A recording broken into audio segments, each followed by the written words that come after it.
Ciao tutti, welcome to our latest Paddock Pass podcast and a review of the San Marino Grand Prix. We are ensconced in the media centre of the Misano World Circuit, Marco Simoncelli. Is that right, Neil? I believe that is right. Better than I could manage it at any point this weekend. Anybody listening to our note shows over the weekend will know that my esteemed colleague has been trying to get the word jumble correct for the last 3 days. Dave, it's going to be your turn next year. It is indeed. Yeah, they weren't the note shows; they were Radio Misano. Yes, we did. There was an element of the sublime, I think, about our podcast output this weekend. Maybe it's something to do with the fact that this is the 4th MotoGP Grand Prix in 5 weeks. It's been a bit of a drain. Just before I ask you guys for your moments of the weekend, how are the energy levels? A good bit better than yesterday, Ad. Anyone that was listening to our Paddock Note show from yesterday may have picked up that I was a little drained. But yeah, no, I had a decent day today. Some good racing, so yeah, all good.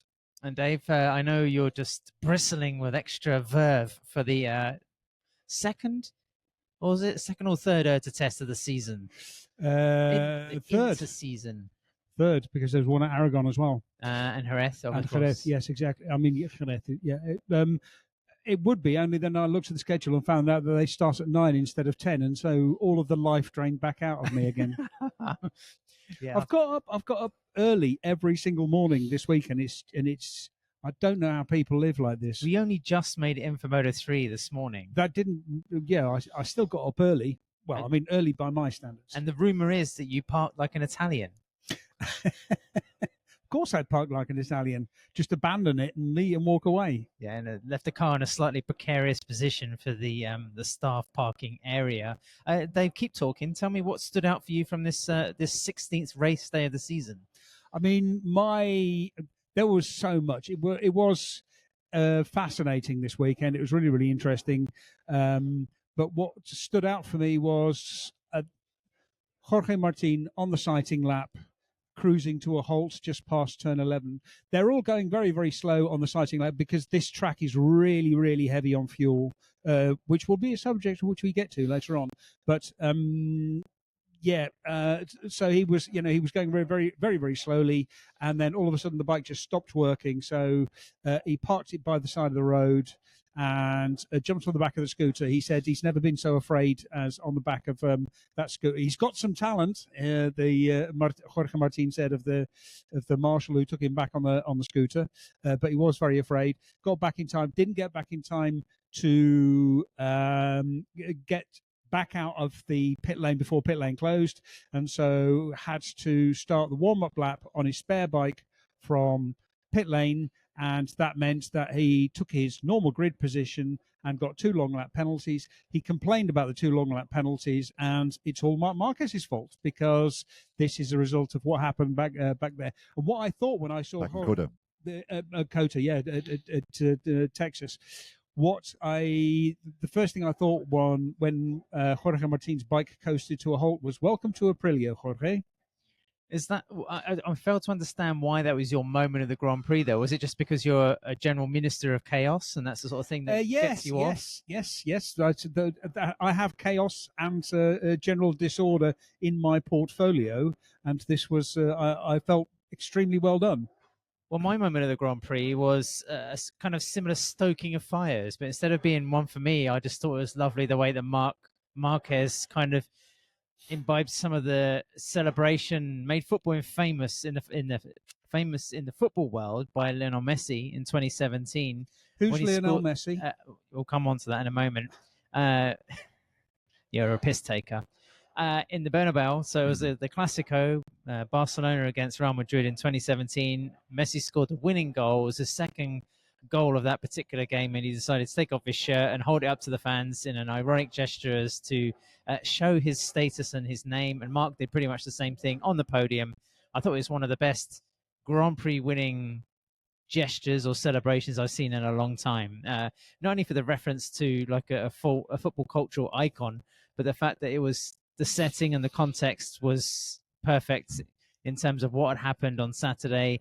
And I think Marc was extremely diplomatic about the reaction to that incident, and also, the reaction the fans have had for him here in the last few years. Yeah, it was him acknowledging that he had succeeded in enemy territory, much like Messi had in the Bernabeu that year.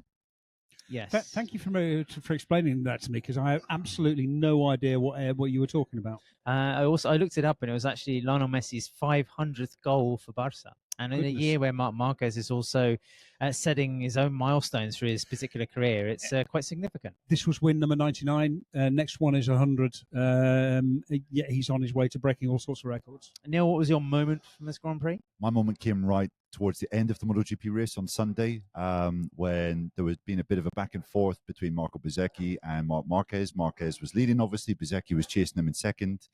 And it wasn't all-out fisticuffs. It wasn't one pass a minute, one pass a lap kind of tension up at the front. It was more just Bezzecchi really trying to hunt Marquez down, trying to reel him in.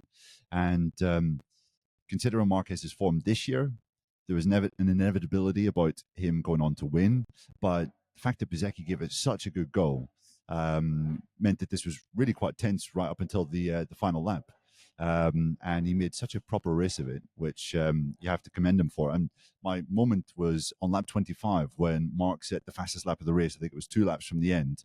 He had set the previous fastest lap of the race in lap 21. You thought, okay, that's pretty much it. Marquez get, 0.6 of a second on Bezzecchi. Second, then Bezzecchi responded in lap 24, fastest lap, to get within, I think, 2 or 3 tenths. And you thought, okay, game on again. And immediately, Marc was just able to respond to that and set another fastest lap. And I think he said afterwards, neither Marco or I were thinking about the championship, even though it has got to that kind of crucial moment of the season when you should be thinking of the championship. He was just like, I'm all in on the win here. And you have to say, considering what is at stake, and he is so close to picking up that 9th world title, commendable for him to have that kind of all-in approach, even at this stage of the year. We'll speak about Marc in a moment. As usual on our sort of Paddock Pass podcast review shows, we're going to go through some of the main talking points that we identified from the Grand Prix this weekend. The topics are going to be interspersed with questions that we have from our Patreon channel and through our Discord community chat. You've been pretty busy on that again this weekend, Dave. I don't know, volleying back and forth with gearbox ratios and all sorts of usual conspiracy theorists. Yes, exactly. Whether trying to figure out whether what exactly is homologated when you homologate a gearbox, whether it's the hardware or the arithmetic ratios. As usual, now I've been sitting next to Dave, and he's just been, I don't know, like a pig in muck when it comes to spreadsheets and rule books. It's been quite a glorious thing to see. I have had a fair old dig through the rule books a number of times today, and again, like the start for Jorge Martin, it was one of those that I'd completely forgotten about. I'd forgotten what the rules were again, and we had, again, like track limits warnings, for example. Marc Marquez ended up having exceeded track limits 4 times, and if he'd done one more, then he would have had a long lap penalty. So yeah, I was sort of like going, oh yeah, how many times can you do it? So I was spending a lot of time not watching the race and looking at the rule book.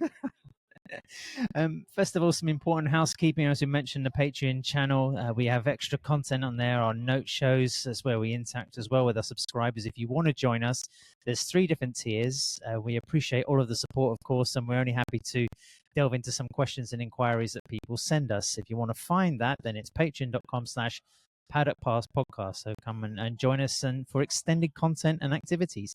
Also, rental.com. They've been back in the podcast now for a couple of years. Big thanks to Rental. If you have a street bike, not just a dirt bike, because we know Rental, the name is synonymous with performance and success in the dirt bike world. But if you have a street bike and you're after some new components like chain wheels, sprockets, chains. We'll come to street chains later on. Grips and handlebars, of course. Then head to rental.com. Use the Fit My Bike tool to find exactly what you need for the motorcycle that you have. Let's get on to our first topic then. Marc Marquez winning for the 9th time 11th. this year? 9th time from the last, 8 times from the last 9 GPs or something. I mean, it's a ridiculous sequence.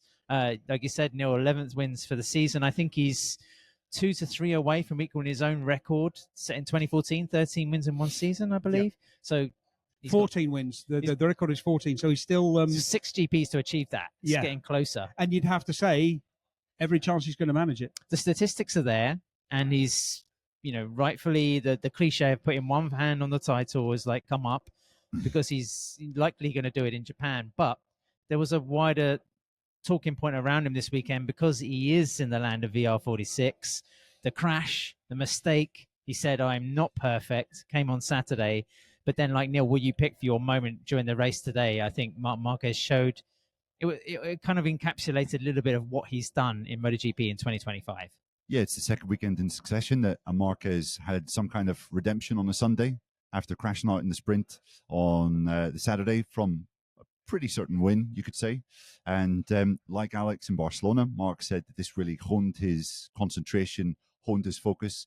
And while he didn't talk about this per se, you have to imagine just little extra fuse underneath him to say, I'm going out to win on Sunday, because we obviously saw some of the reaction from the fans in the grandstands. I mean, it wasn't everyone that was here, but there were considerable fans standing up and cheering quite staunchly whenever he binned it at turn 15 in the sprint. His first massive mess up, in fact, his first mess up in the sprint all season, like bringing a remarkable run to an end of 14 wins in 15 and 15 straight 1-2 finishes, or first to second finishes. So quite remarkable. And then, yeah, just to come back and, like I said in my moment, how he just put it all on the line in those final laps.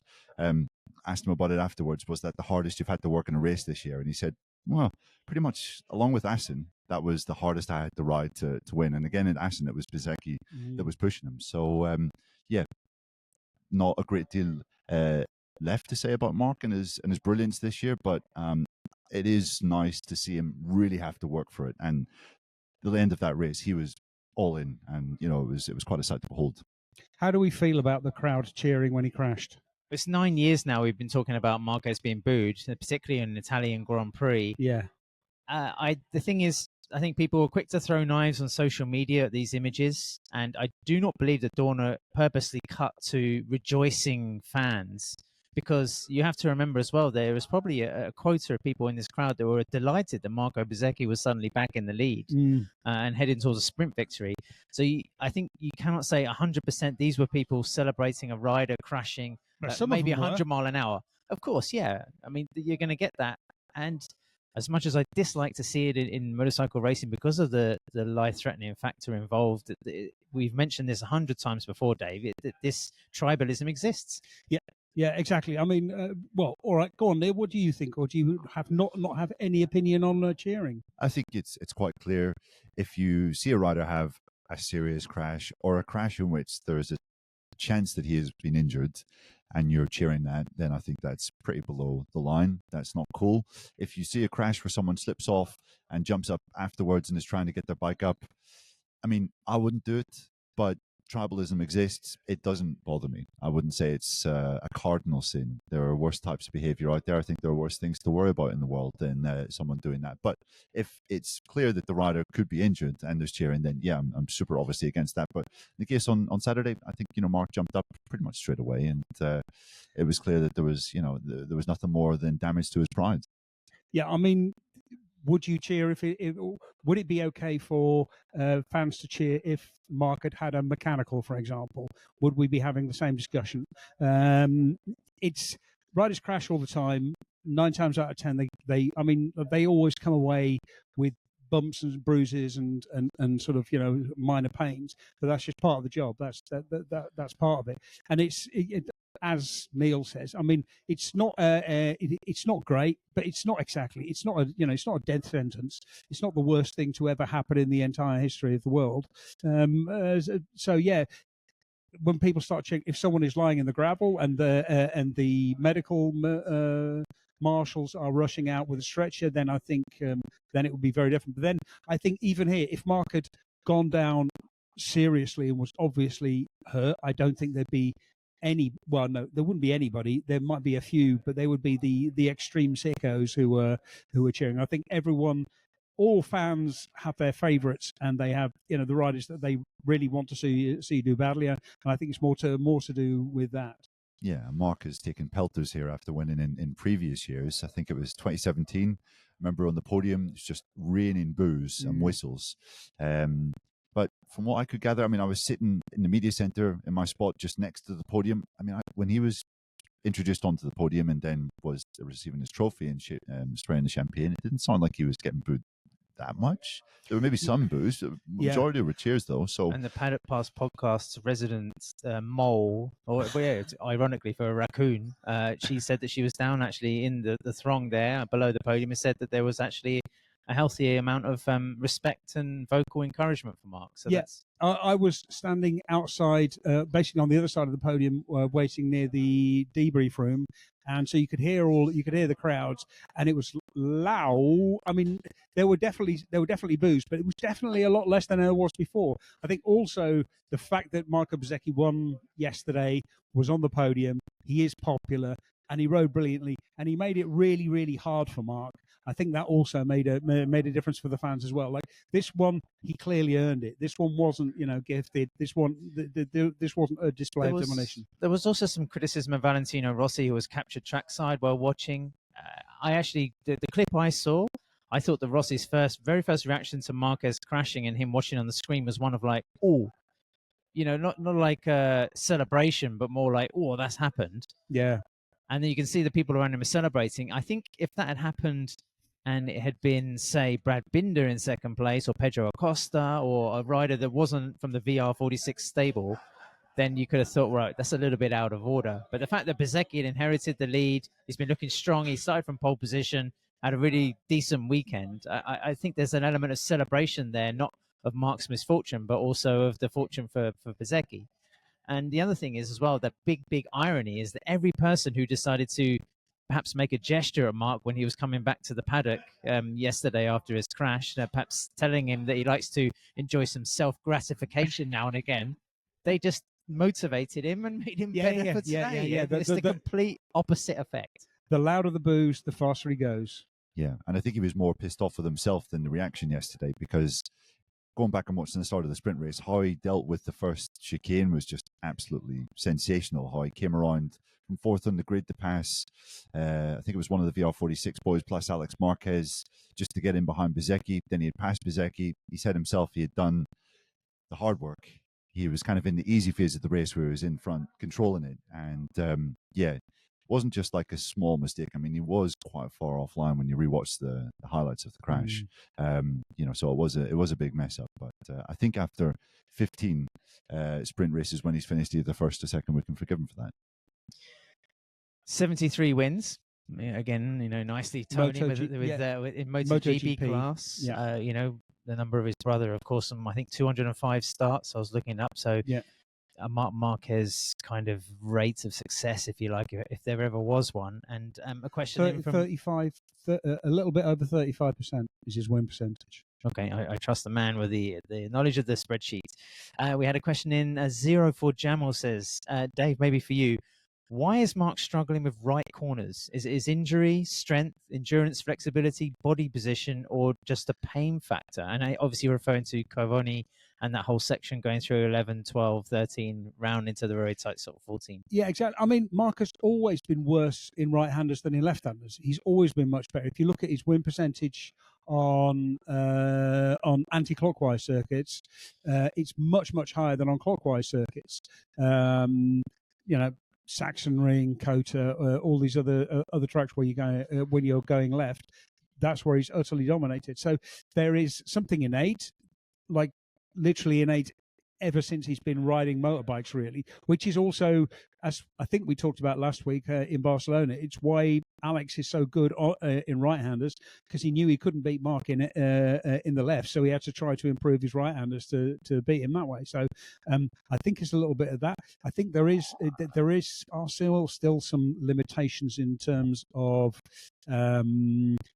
perhaps mobility and the angle at which he can hold his arm that are limiting him. But he says, and I think if you look at his results this year, they would bear it out that he isn't hindered by right-handers. I think it is more just his natural innate sort of desire to turn left, and combined perhaps with his injury, but his injury, it's just the very smallest part of it. On the Ducati theme, and ahead of the test that we have here tomorrow, Paul McMullen and Graham Norton, love the show, by the way, Graham, What is Ducati planning for the 2026 bikes? Will Ducati go back to a GP24 to help Pecco? And will Marc want to keep a GP25? I don't think there's going to be any real say in the matter, isn't there? Marc Marquez is going to ride what GG gives him, which is going to be a GP26. The rule in any factory team is the winning rider gets to decide, because you have a successful rider and you want to make sure that he's successful next year, so he becomes the leading voice. Marc wasn't the leading voice when he arrived. He was a respected voice, but not the leading voice. The leading voice was Pecco, because Pecco was the most successful in the team. Now it is very much Marc. They will give Marc what he wants. I think there will be some small changes. They're not allowed to change the engine. They might change the chassis a little bit.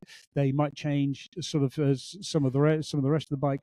But yeah, I mean they're going to give Marc what he asks for, and they're going to listen to Pecco and see if that also helps. But generally, I mean, throughout the Sepang test, the pre-season test this year, Pecco and Marc both said that they said of each other that their feedback was the same. So it would be going in the right direction. It's just that something has happened to Pecco where he just can't ride the thing. Yeah, Bagnaia did not talk to the media. His media debrief was delayed and then ultimately cancelled because he was having a meeting with the team. He gave an interview to Dorna, and they asked him what he was kind of thinking about once he had crashed out of the Grand Prix. He said it's better not to say on camera. Yeah. We've heard words like nightmare. I'm living a nightmare, I think was his phrase from the media debrief on Saturday.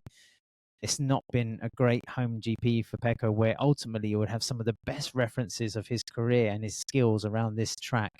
I think it was, I'm trying to remember who said that he's done, Celestino Vietti, of course, winning in Moto2, popping up saying he's done Cavoni 1,000 times as part of the VR46 Academy. And he actually had a tip from Marco Bezzecchi to get that particular corner right, which assisted him in gaining just a couple of extra tenths of a second to excel in the Moto2 class today.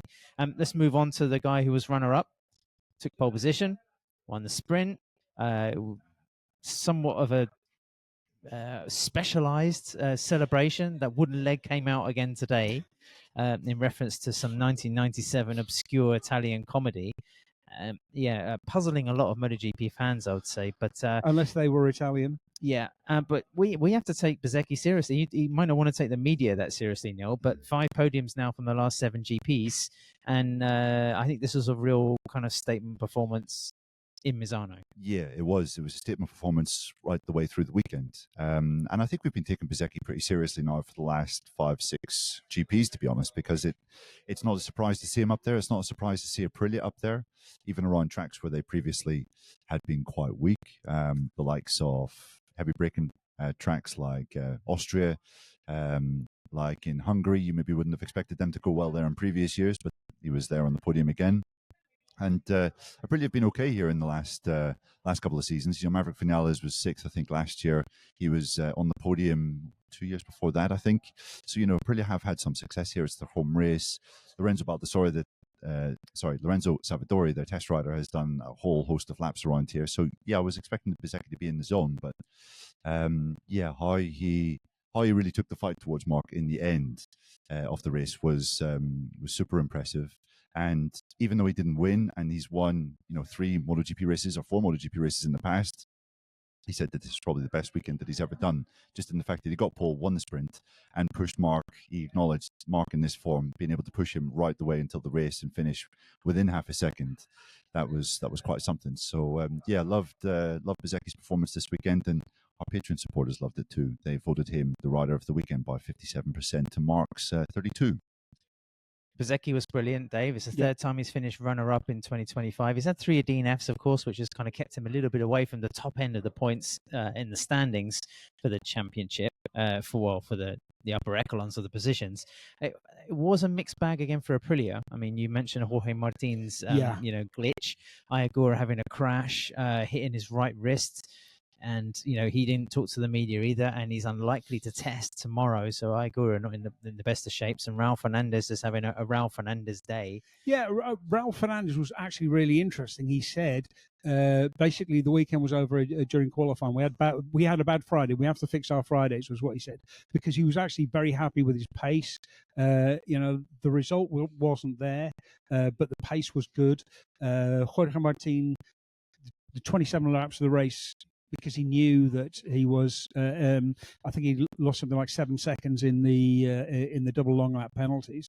But when he realised that, he just settled down and concentrated on riding. It was extremely useful. It was a bit like doing a test.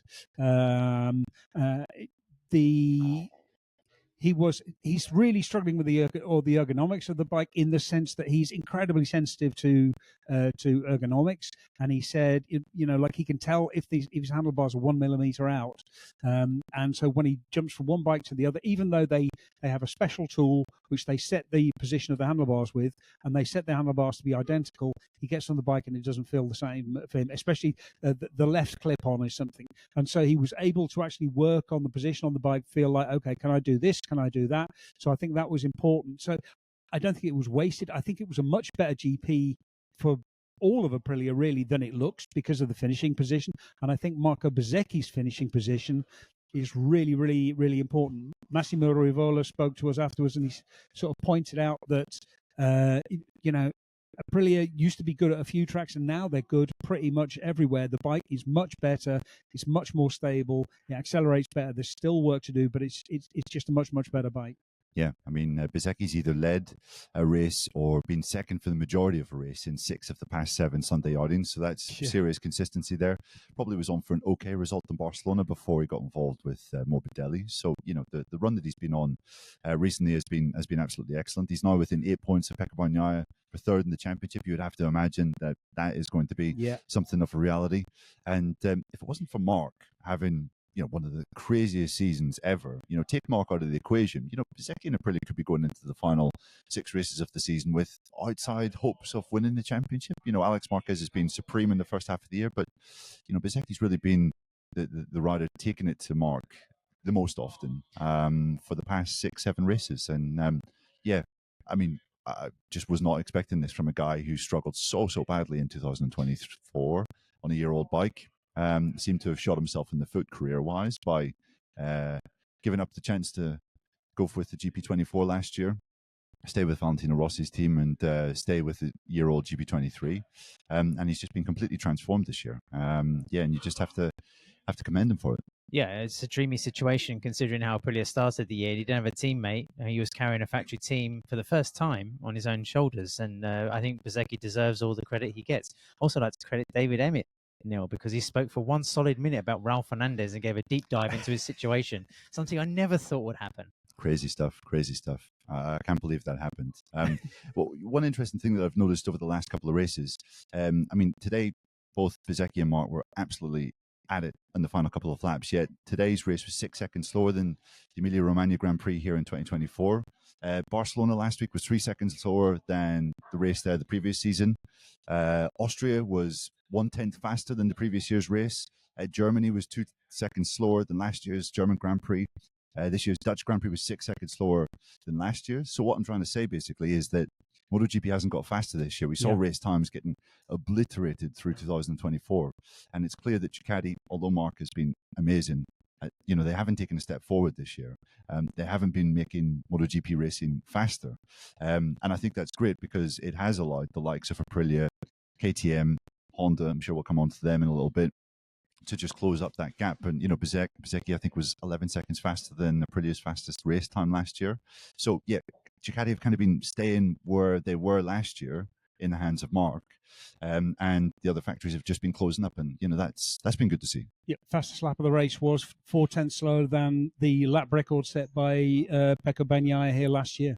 But I will counter that by saying a lot of the lap records have fallen during qualifying. So race times, using the medium tire, or some cases the hard, has, seen this drop off. But the guys are going quicker when they're pushing. Yeah, exactly. I think that's down to, for example, the refinement of the ride height device is getting, they're probably eking a couple of tenths out here and there out of acceleration when they can really use the extra grip of a new tire.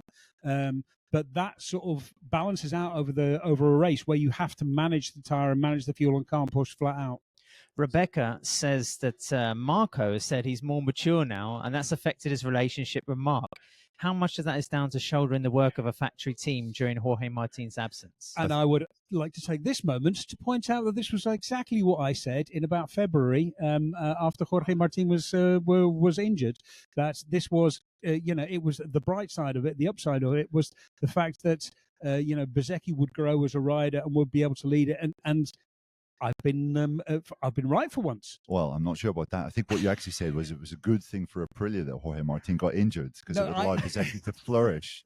And I found that to be a slightly questionable opinion at the time. But, maybe we'll just forget that. That's not what I said. Yeah, but it is worth pointing out, though, these guys used to absolutely hit each other. Like the end of 2023, Marc took Bezzecchi out of the race in Valencia, I think it was. It was. Bezzecchi said afterwards he fucked my race. He was furious, and Marc would only refer to him as that rider. He wouldn't actually call him by name. He said, I'm not going to talk about that rider anymore. It was really, you could sense there was serious hatred there. And while they've been battling this year up the front, I've kind of been thinking, well, there's simmering hatred there. But actually, through this weekend, there seems to be a real level of kind of courtesy and respect. And asked him about this in the press conference afterwards. And, Bezzecchi did say, maybe I was a little bit immature back then. And when Marc's doing this, you just have to kind of respect it. Well, I think that was also the race at Valencia 2 in 2023 where Marco Bezzecchi stormed into Marc's office in his truck and told him that he should be kicked out of the championship. In a dressing gown. A blue dressing gown. Probably. One hopes so. Reese Childs asks, is Bez going to be fighting for the title with Marc next year? Well, nobody's going to be fighting for the title with Marc next year because Marc is going to absolutely piss it the same way he's done this year. The return of Bagnaia, Dave. However, Marco Bezzecchi is absolutely going to make life extremely miserable he's going to make life hard for Marc Marquez. He is going to be, next year, he's going to be very good. If Aprilia can keep up this, they have a few small things to improve to make it genuinely as competitive as the Ducati. And Bezzecchi has shown himself to be a great bike. And we're going to have Jorge Martin who's going to be competitive because he's making steps. So I do think that Bezzecchi is going to be a factor next year. I think he has to beat Jorge Martin first. And we still have to see Jorge in full flow on the RSGP. Yeah, and we're not going to see that until next year once he's had a pre-season test and he's got the new bike and everything. Third on the podium, Alex Marquez, and that's 9 times now, I think. So he's one podium finish away from equaling his best ever season in Grand Prix racing, well, at least from Moto2 onwards. And, I think I looked up the statistics, and when Alex has finished all through the season, he's only missed the top 3 on 4 occasions. It looked like a very lonely race, though, right? I mean, he wasn't in touch with the top 2, yeah. And, the VR46 boys behind him, I don't think there was any real chance they were going to depose him from that podium finish. Again, the cool Grassini-themed livery, making it onto the box again.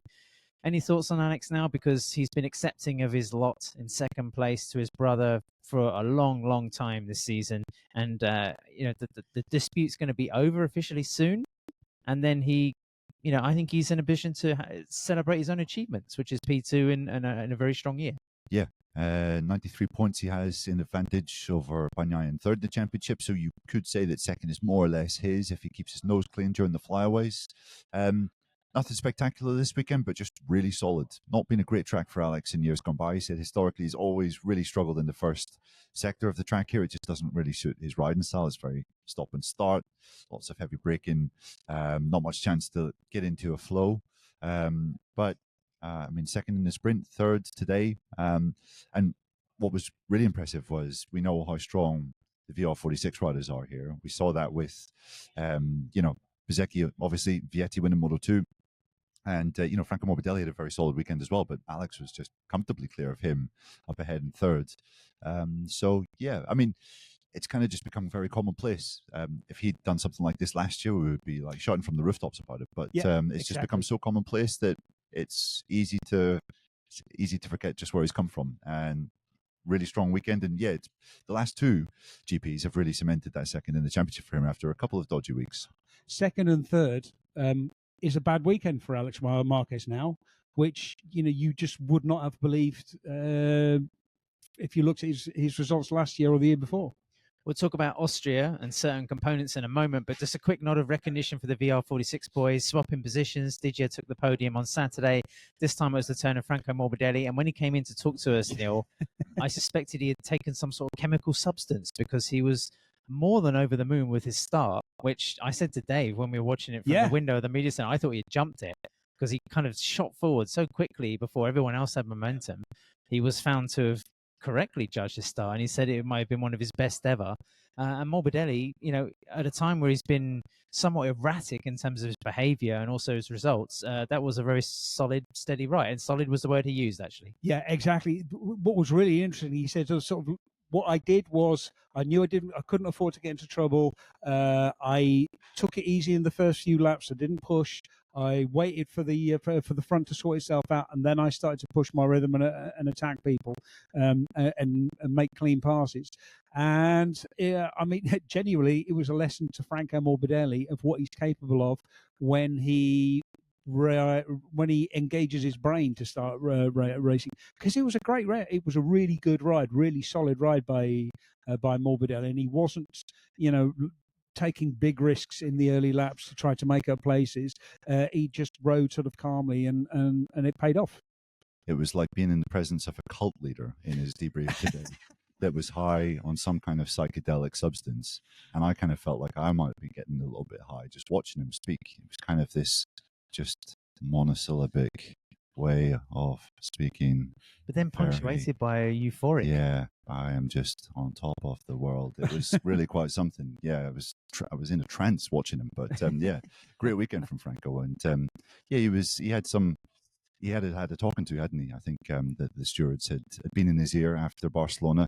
They hadn't enough evidence to punish him for what happened in the race with Bezzecchi in Barcelona, but they were pretty upset with the fact that he discarded what the marshals were trying to say to him, and tried to rejoin the race when they were saying he shouldn't do that. And I think that was the final straw. They spoke to him before Misano and said, "Look, get out of line again. You're going to be starting the race from pit lane, and then the next punishment will be staying at home." So when that kind of thing happens, I think you're forced to really take a look at yourself and look at your behavior. Franco's one of those riders, Dave, that always seems to kind of snatch defeat from the jaws of victory sometimes, because the moment you think he's doing great, he's going to be rising to a higher level, he crashes and injures himself and resets and goes back to the beginning. I think there's people who have said to him, does he deserve that ride? Does he deserve that place, the equipment, everything else?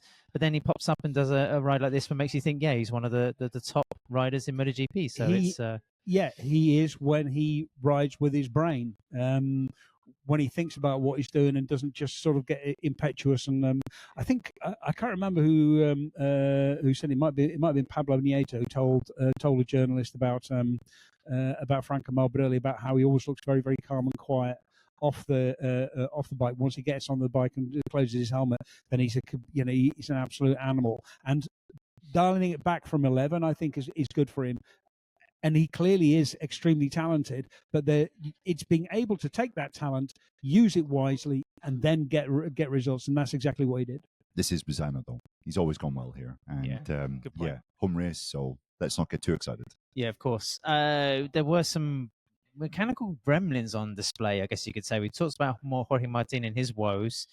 We also had Brad Binder suffering 2 broken chains. Ultimately, Pedro Acosta's valiant charge towards the top 4 was ended by the same issue.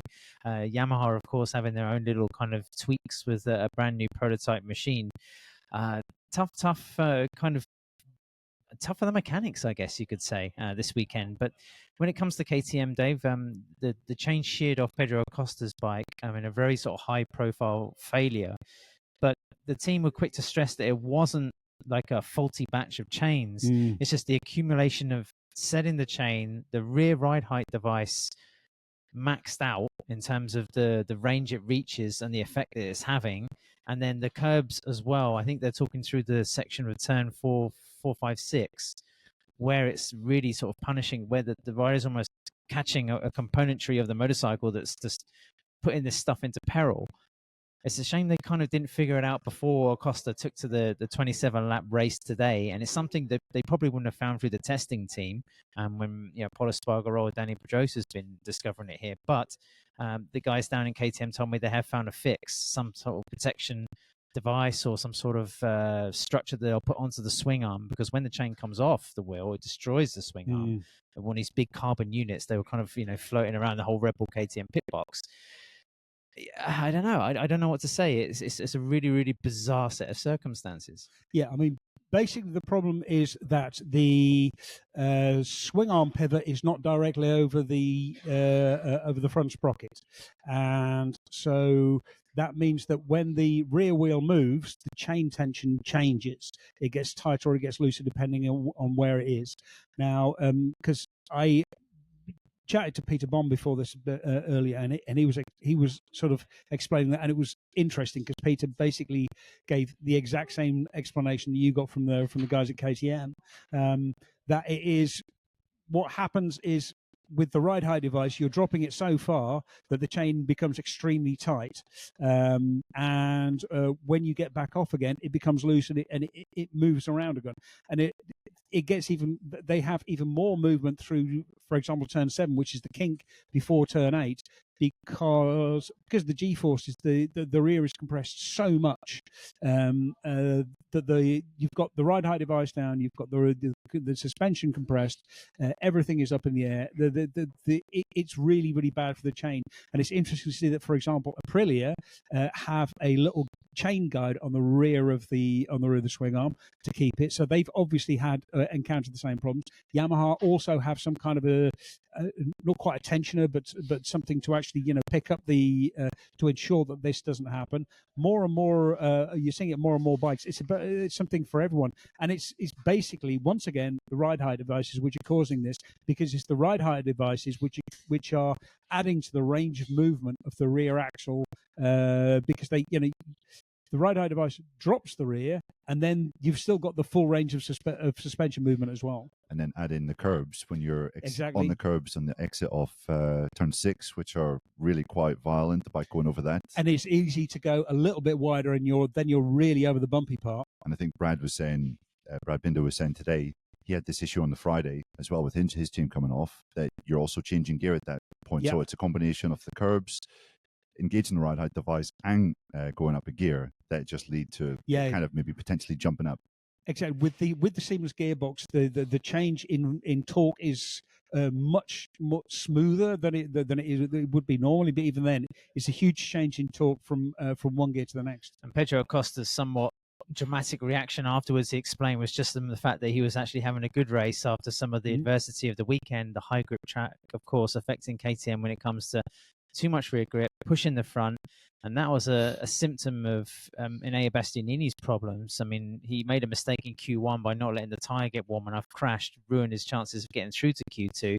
I mean, 1 week after Gunther Steiner must have thought this MotoGP lark's easy, getting on the podium, having announced his Tech 3 team purchase. He had, a considerable expense this week, with Maverick Vinales making a mistake cutting the angle of the corner. I think it was into turn 10. I'm not sure where he crashed.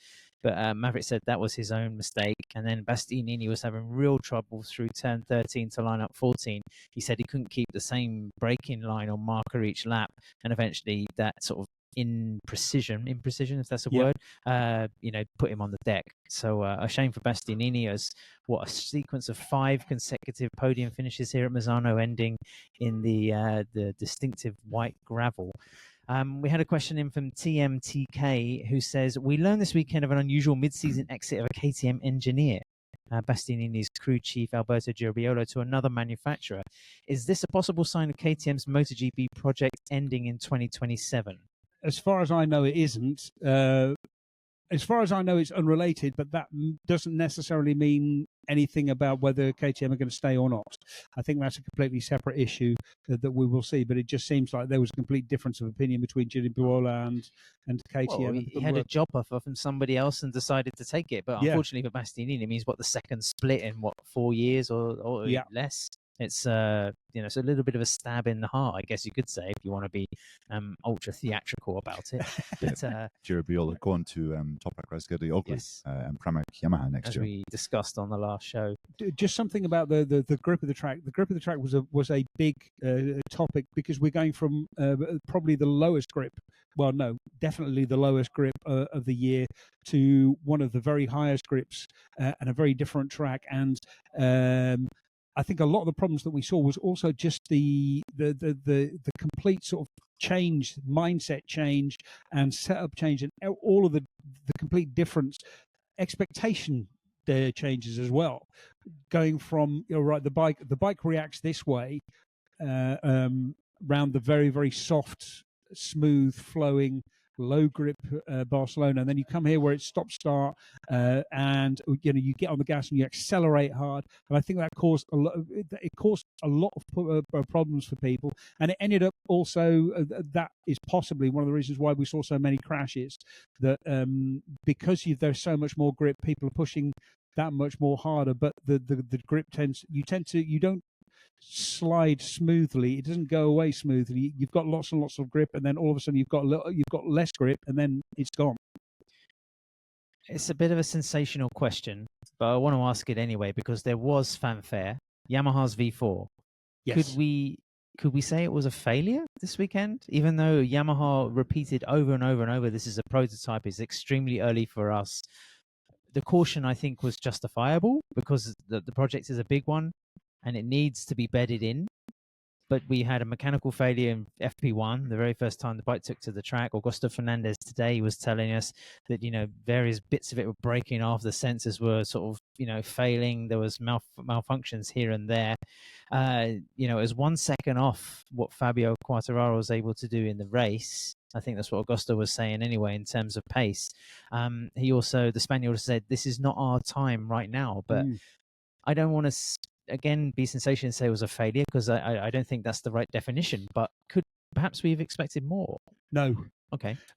I think that this was it was exactly the right thing to do for them to come and race it, because the bike is at the point.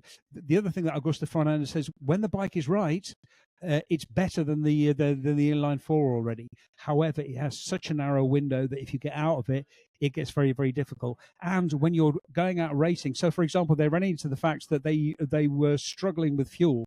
That from lap 10, he had a red warning light saying low fuel, so he was having to manage the fuel.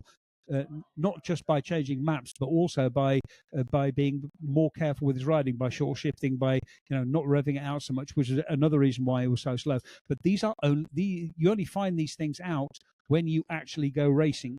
So it was a really, really important thing to do that, and I think it was also proof that even if they could race the V4 or give Fabio Quartararo or Alex Rins or Jack Miller or whoever a V4, they shouldn't, because the bike is not mature enough to go racing. It still needs more development. I think the fact they're doing a wild card in Sepang and they're doing another one in Valencia is going to be really, really useful to measure their progress, to get it ready.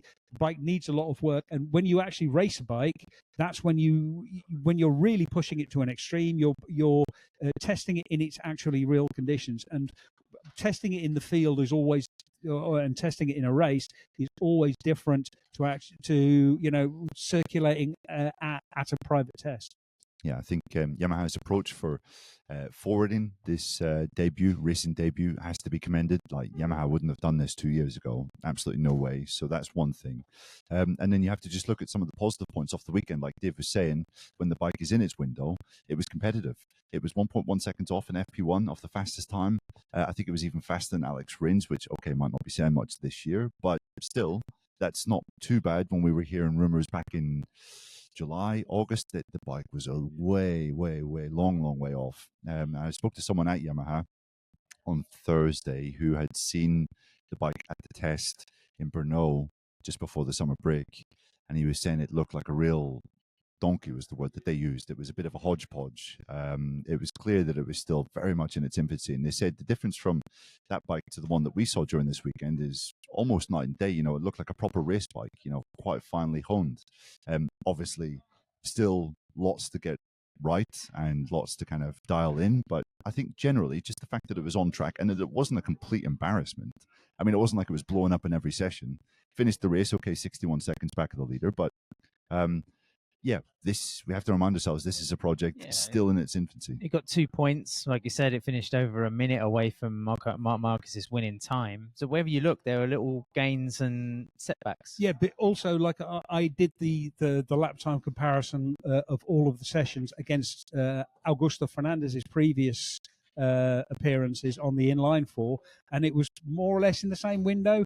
Sometimes a little bit faster, sometimes a little bit slower. So it was, in terms of one lap pace, it is clearly on the right path. It still needs a lot of work to actually get it race ready. A couple more bits and pieces before we move on to our hire and fire section. Dave, we're going to come back to Misano for another 5 years. A contract was agreed to, keep this on the calendar for till 2031. Are we happy about that? I am. Well, yeah, I mean, it deserves to be there. How many people did we have on Sunday? 93,000. Ironically. It was it's a popular race. A lot of people come here. It's an easy race to come to. It's great. It's a great event. Parking for your hotel is a nightmare. But apart from that, it's all manageable. But yeah, I mean, yes, we should be here. We still have too many races in Italy and Spain, or mostly Spain. So at some point they're going to have to start cutting some of these tracks away. I know you want to get rid of my favourite track, you evil man, but let's means Aragon. Let's put that to one side. But yeah, yes, this place deserves to host a race. Another very busy Grand Prix after we had a shitload of people in Barcelona last weekend, and a new pre-GP grid ceremony. It's worth talking about because the riders were asked about it. Pedro Costa said it was all fine. I mean, it wasn't really a big disruptance to their preparation for the Grand Prix, but he said perhaps it was a little bit too late. I mean, the riders give them 10 minutes to get into their zone on the bikes, not just like 3 or 4 or 5. So maybe the timing needs to be tweaked, but otherwise it was just another symbolic moment at a Grand Prix happening. Yeah, I mean, like all of that pre-GP stuff is wank, but so there's no point in, whether you had riders standing around just staring at their... I like the ceremonial aspect of it. Yeah, but, well, and also, if it was the only race in Italy, it would be good. But like you say, because we have 2 of them. Yeah, exactly. No. I mean, like it's one of those things. It's part of it's part of racing. It's the part that I think is stupid, but I realise that people want to do it, so go ahead. And I don't think it makes any difference. I do think just moving the ceremony back like 2 minutes, like at minute 12 instead of minute 10, that would make a big difference. Just to give the riders, but it's not a massive problem. Can we also just explain what Jack Miller was doing, riding the wrong way around the track on the slowing down lap? He explained to us in his media debrief, and it's going to cost him €2,000.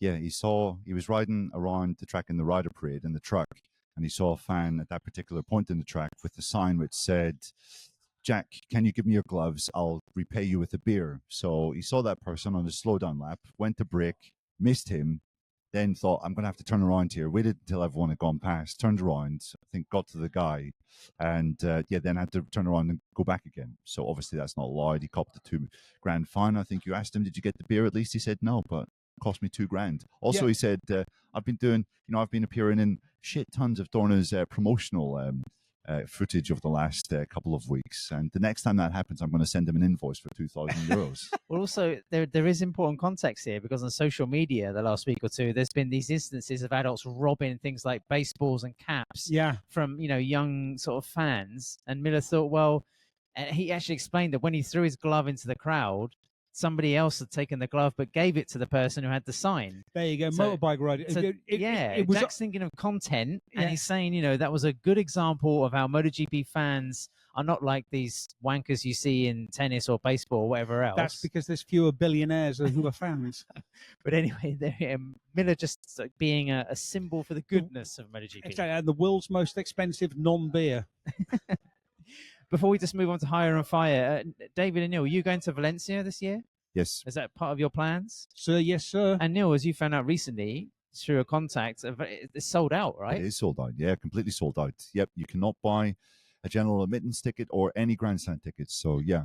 So I better get me a hotel book then. yeah, well, in that instance, use Pole Position Travel. They've got a fantastic package for the final Grand Prix of the year. We can stay in a first-class hotel, first class being high quality, of course, not more in terms of the distinction of the hotel, right in downtown Valencia. They'll sort out accommodation, they'll sort out the trips to the circuit, entertainment around the Grand Prix as well. Just go to polepositiontravel.com and use the code PPOD25X and you'll get a discount. I think they might even have discounts on this particular trip. So if you fancy a taste of MotoGP, the last one before 2025 closes, then your only option is going to be to go through Pole Position Travel. Neil, who was your hire from the Grand Prix? My hire was Luca Marini because he had a very, very, very solid weekend, like he has done in the last, 4 GPs. He's been so impressive since we come back from the summer break. Considering the big injury that he had in the first part of the season, he's consistently the top Honda now. I know he is riding at his home track, part of the VR46 Academy. We all know that those riders go super well here. But just some of his numbers this weekend were quite astonishing. I mean, he was 1.5 seconds faster in qualifying than he was here 1 year ago. I think he was 20 seconds off in last year's sprint. He was only 9 seconds off in the sprint on Saturday. And he was 12 seconds faster in the race. And the interesting thing is that he was actually quite disappointed. He thought there was more on the table on both Saturday and Sunday. Qualified sixth, didn't get a great start. Had a difficult first couple of laps, got trapped behind Aldeguer on the Sunday. He felt that if he was able to kind of jump ahead of the likes of Di Giannantonio and Morbidelli, he really could have been there maybe just on the kind of cusp of that fight for fourth. And I said to him afterwards, I mean, you're pissed off with 2/7 and qualifying sixth. I mean, imagine if you'd said that to yourself last year. And he said, well, I mean, we do have to keep this in mind that the progress has been quite enormous. Yeah. And as Dave pointed out yesterday on our notes show, he also had the most mind-boggling quote of the entire weekend, which was explaining his route through Carvoni, how he's so successful there, how he's so fast there. He was saying the Honda engineers were applauding him. They were saying, "Oh, Mark used to always struggle through that corner. You're like the fastest guy through it." And he was like, "Well, yeah, that's kind of my style." He also said, "What you have to do is just pitch it in there, super fast, lose the front, and then just basically open the throttle, and everything's fine." When it makes it sound so easy. I know. When he said the front is locking through there, I was already shaking my head before he completed the rest of the quote. Yeah. Ridiculous explanation. Sort of stoner-esque almost, manipulating the motorcycle in an unnatural way to achieve the effect that you want. Astonishing. My hire, I'm going to say Alex Marquez for the reasons we mentioned earlier. Just very, very consistent. And I'm looking forward to the fact that when Mark wins the championship, we're going to eulogize everything that he's done this year. And then we'll kind of settle into another groove where he will either decimate the field further or we can maybe appreciate a little bit more of what one or two other riders have done, and I think Alex Marquez is heading towards that kind of plinth status. Who was your hire, Dave?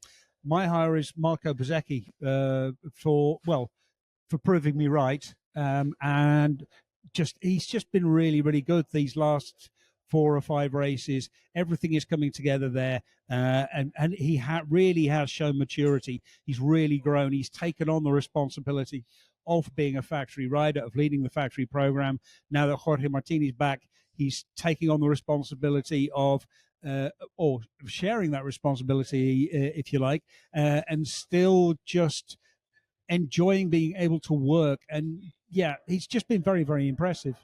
Out of 10, how would you rate the wooden leg celebration?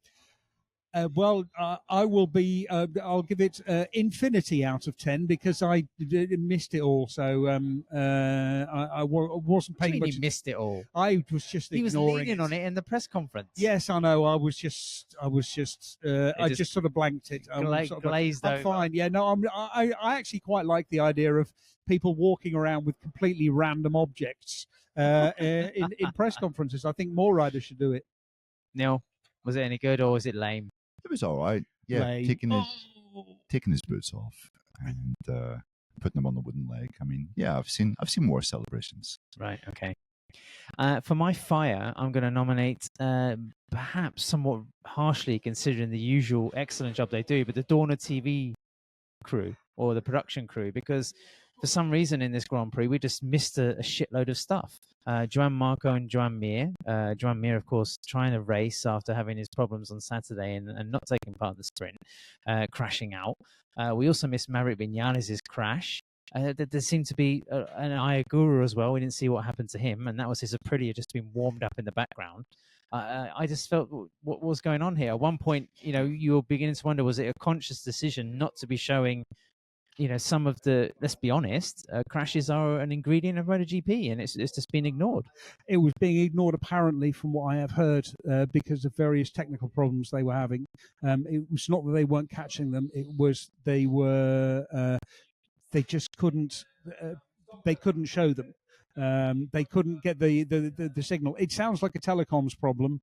Well, we did have power cuts here last night. Yeah, we did have power cuts last night. We are in Italy, and Italy, I mean, the internet in Italy is in... Don't talk too loudly, Dave. We're still surrounded by some of them here in the bed. Exactly. The internet in Italy is inverse proportion to the quality of the food. So, yeah, it's not really surprising. It's one of those things that happens sometimes when you're doing a live broadcast, that does rely so heavily on very, very reliable and good connectivity. So I'll keep the Dorna TV crew employed, but then the person who puts the plugs in... Yeah, exactly, yes, that's right. So what they've got to do is stop taking the cable out for the router so that they can download their stash of bootlegged movies. Who would you sack, Neil, based on this weekend? KTM, because a really positive weekend slipped through their grasp through quite freakish circumstances, to be fair. And after what happened to Brad on Friday, they weren't able to remedy it for Pedro Acosta, and it really cost them dear. I mean, Acosta could have potentially been up there fighting with Alex Marquez. He made really good progress coming through from the third row of the grid. Before he had that retirement, he was as high as fourth, made some really good, clean, clinical overtakes. Had a really good sprint as well, by the way, on Saturday, as did Enea Bastianini, who came through from 19th to 10th. And they're coming away with just Brad Binder's 10th place. The other riders either retired or crashed. Acosta was on course to continue that really strong run that he's been on recently, but for reasons of KTM engineering shortcomings, that didn't work out. Can I just say, I think I explained it wrong when I was explaining it previously. What happens when the rear wheel is at its very highest point or lowest point is actually the chain is short. There's a lot of slack in the chain. You had the chain tension the wrong way around. Exactly. I had the chain tension the wrong way around. But yeah, basically the difference in chain tension between sort of, when it's in its normal and its longest point and its shortest point is much bigger because of the ride height device and because of all of these other factors. Sorry, Dave, when people describe you as highly strung, then we explain to them it's actually the wrong way around. What they mean is he's slack. Who would you dispatch, Dave, based on the San Marino GP? I would dispatch Pecco Bagnaia because it was just a dismal showing.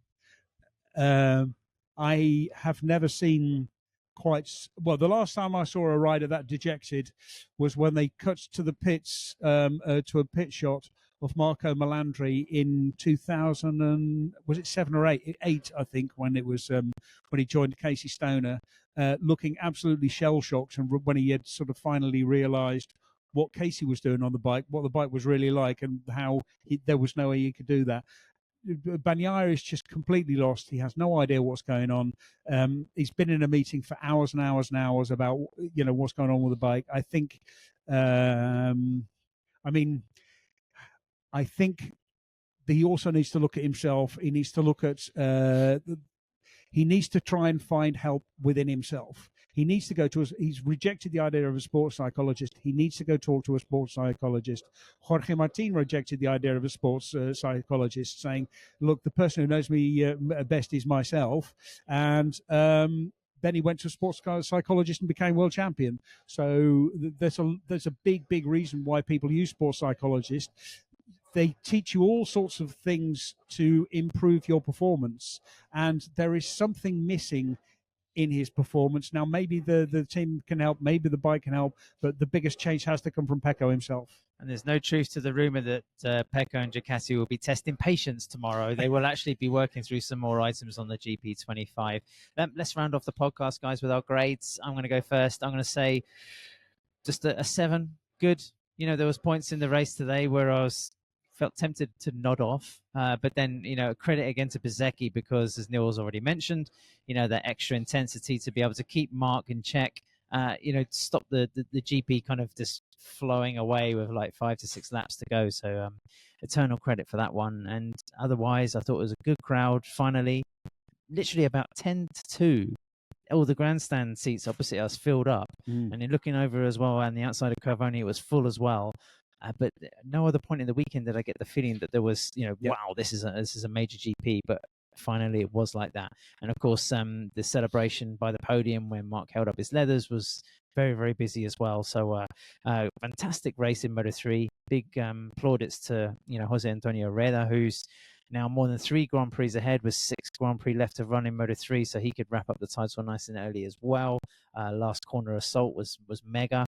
Credit as well to Max Quiles, because just saying his rival beat him. I mean, I thought that was very classy from an extremely young man. So yeah, 7 out of 10 for me. I'll go 8. I'll go 1 higher than you, Ant, because good crowd, 93,000 here on the Sunday. Biggest crowd at Misano for quite some time. Great Moto3 race. Interesting Moto2 race. 10th different winner of Moto2 this year, which is just ridiculous kind of levels of variety. We actually had 2 really good Moto E races yesterday. I know no one gives a flying F about Moto E, but Moto E here? Yeah, exactly. Quite. So that was quite fun as well. Bezzecchi kept it interesting until the end. We had different bits of interesting things to feast on over the weekend. Bagnaya's continued struggles, Honda's continued resurgence, the V4. I thought that was quite fun seeing it in the flesh for the first time.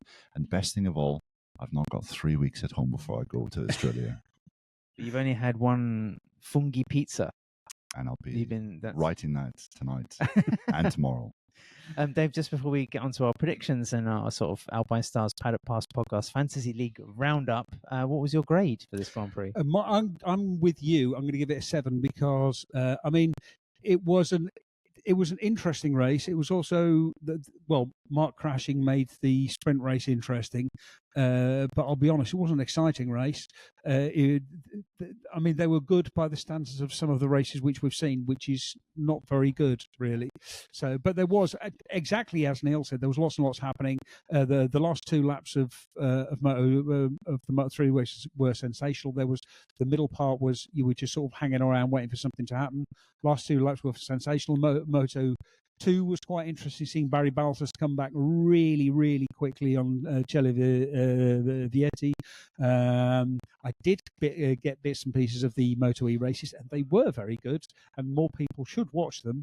Yes, no, YouTube, check them out on YouTube. Check them out on YouTube. Yeah, exactly. No, I'm absolutely exhausted. I would have liked more sleep, but apart from that, very good. This weekend, MotoGP launched their Hall of Fame concept as well.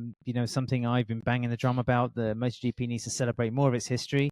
Neil and I are going to make a special podcast about that because we talked to the likes of Danny Pedrosa, Kevin Schwantz, and Freddie Spencer. So we got some nice little interviews. So we'll endeavour to make a special show in the coming days. We saw those guys around. Kevin Schwantz was on the grid. Casey Stoner was here a lot as well. Danny Pedrosa. And of course, Danny's here in his testing capacity for Red Bull KTM. So he's around quite a lot. But still, it was good to see the championship celebrating those guys. A couple of F1 drivers as well. When you think, the amount of races and testing they have, they'd want to be as far away as possible from a circuit on their weekend off. But we had Lando Norris and Kimi Antonelli.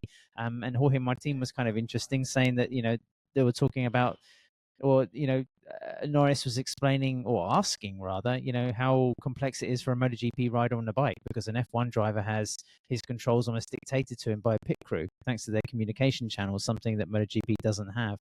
So he was pretty revealing, I thought. And it was interesting to hear him talking to Lando Norris about electronics, engine maps, that sort of thing, and how they manage tires and all the rest. So yeah, it was interesting. Neil, there were some good predictions made this weekend. There was, yeah. As always, on our Patreon page, we asked our patrons to make some predictions for the weekend, including who was going to be the victor in fact, who was going to be second in both the sprint and the feature race on Sunday. We thought it was a given who was going to win. both races. In the end, we were incorrect on the Saturday. However, DJ Persius was the only one that predicted correctly that Alex would be second on Saturday and Bez would be second on Sunday. So good stuff from him. Louis Chong predicted that Bez was going to be second on Sunday as well. So only two correct answers overall. One of the questions we also asked was what was going to be the best one-off home race helmet design that some of the Italian riders would demonstrate. We had some quite interesting answers. Riccardo, for example, said the one with little flowers and too much tiramisu. Don't think we saw that. Hayden Forever said Rossi pour an espresso into a glass of milk, which again, a massive, massive missed opportunity. And my favourite suggestion was from TV Rumor Coon, who said Morbidelli depicting himself as the persecuted and crucified Jesus Christ at the hands of Pontius Crefar. Again, why none of these ended up on riders' helmets, I have no idea. Yes, they would get a poxy wooden leg. I'm going to say I like Bezzecchi's helmet. I thought Bezzecchi's helmet was class. It was nice. It was simple and all the rest of it. And I will also be perfectly honest and say I didn't pay any attention to any of the others. Did you pay any attention to your fantasy team? I did pay attention to my fantasy team. And at the moment, I mean, like compared to the actual leaders of our Alpine Stars fantasy league, we're not doing very well. But let's not. There's more than 3,000 players. There's more than 3,000 players. The top is pretty close. The number one is still Pussy Racing from Italy. Second is Biwi Team from Indonesia. And the third is Team Red Rocket from the USA. Steve, 64th. Very, very impressive. He's really he's gapped Neil. Neil is sliding down the standings. 302nd. I'm 1,031. 31st. I'm sort of hoping that I can get into the top 1,000, and you have some way to go before you get into the top 2,000. You're 2,320th. It's bullshit. I'm cock blocked. I can't change my second riders, and why not? Because I don't have enough money. I took a risk. I put Frankie Morbidelli in this weekend. And it paid off. Need to. Yeah, exactly. You need Be to daring, ditch some Neil. of your riders and go for someone. Go for someone low who's cheap. Turns out Alex Rins wasn't an inspired move after the Hungarian Grand Prix. So Rinsey, I'll be coming for you tomorrow on pit lane during the test. Dear, oh dear. Well, that's pretty much it from the media center. Those watching on YouTube can see that darkness has fully descended here at the Misano World Circuit. Marco Simoncelli, and it's going to be only a matter of hours before the bikes are running again for the third test of the season. Thank you very much for listening. Thank you for watching. Thank you to Renthal for backing us and Pole Position Travel as well. We'll be back with shows coming up, and it's going to be a weekend off, guys, before we're previewing the Japanese GP and what could be a major moment in 2025 MotoGP.